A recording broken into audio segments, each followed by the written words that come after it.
Hello guys, तर मी आहे मयुरी आणि मी करते 75 डेज इंटरमिटंट फास्टिंग। आज आहे दिवस 16वा। रोजच्याप्रमाणे सकाळ झाली आहे, गरम पाणी पियाली आहे, फ्रेश वगैरे झाली आणि ब्लॅक कॉफी घेतली आहे। आज मी थोडीशी लेट उठली होती, त्यामुळे जिमला मी नाही गेली आहे। हार्डली 2 दिवस गेली आहे मी ह्या वीकमधली। जिमला नाही गेली आहे, पण मी घरी एक्सरसाइज केलेला आहे, कारण मला दिवस वेस्ट नाही घालवायचा होता।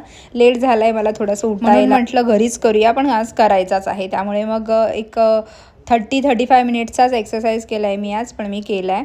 सुरुवातीला वॉर्मअप केला आहे आणि मग मेन थोडा एक्सरसाइज केला आहे। पण आज मी लेग एक्सरसाइज अजिबात नाही केला आहे, कारण मला तो उद्या करायचा आहे जिममध्ये जाऊन। आणि वेटबद्दल बोलाल तर मी एक थोडे दिवस थांबते वेटसाठी, कारण की आता माझे पिरियड्स डेज जवळ येत आहेत, त्यामुळे असू शकतात की माझं वेट स्टक झालं आहे वगैरे, हे कारण माझं आहेच ठरलेलं।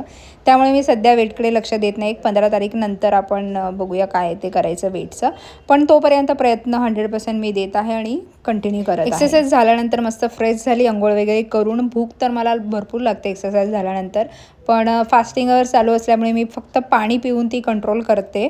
आणि काल रात्री जेवल्यामुळे आज मी ब्रेकफास्ट नाही केला आहे, कारण कंटिन्यू चालू आहे माझा फास्टिंग अवर्स, त्यामुळे आज ब्रेकफास्ट नाही आहे। सगळं काही जेवण बनवून घेतलं आहे किचनमध्ये, आणि रोज काय प्रोटीन खायचं ना हे खरंच प्रश्न पडतो। आणि जे खाते आहे ते इनफ आहे की नाही बॉडीला, नाहीच आहे म्हणजे।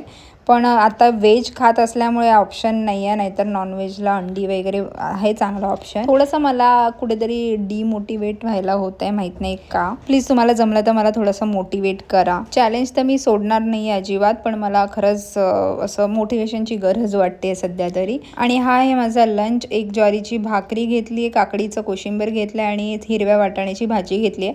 हा टिफिन मी आता घेऊन ऑफिसला गेली आहे। 2 वाजता रोजच्याप्रमाणे लंच केलं आहे आणि घरी आल्यानंतर फक्त पाणी पियालेली आहे बस। आज मी जास्त काही शूट पण केलेलं नाही आहे। बस असा होता माझा आजचा दिवस, एवढाच।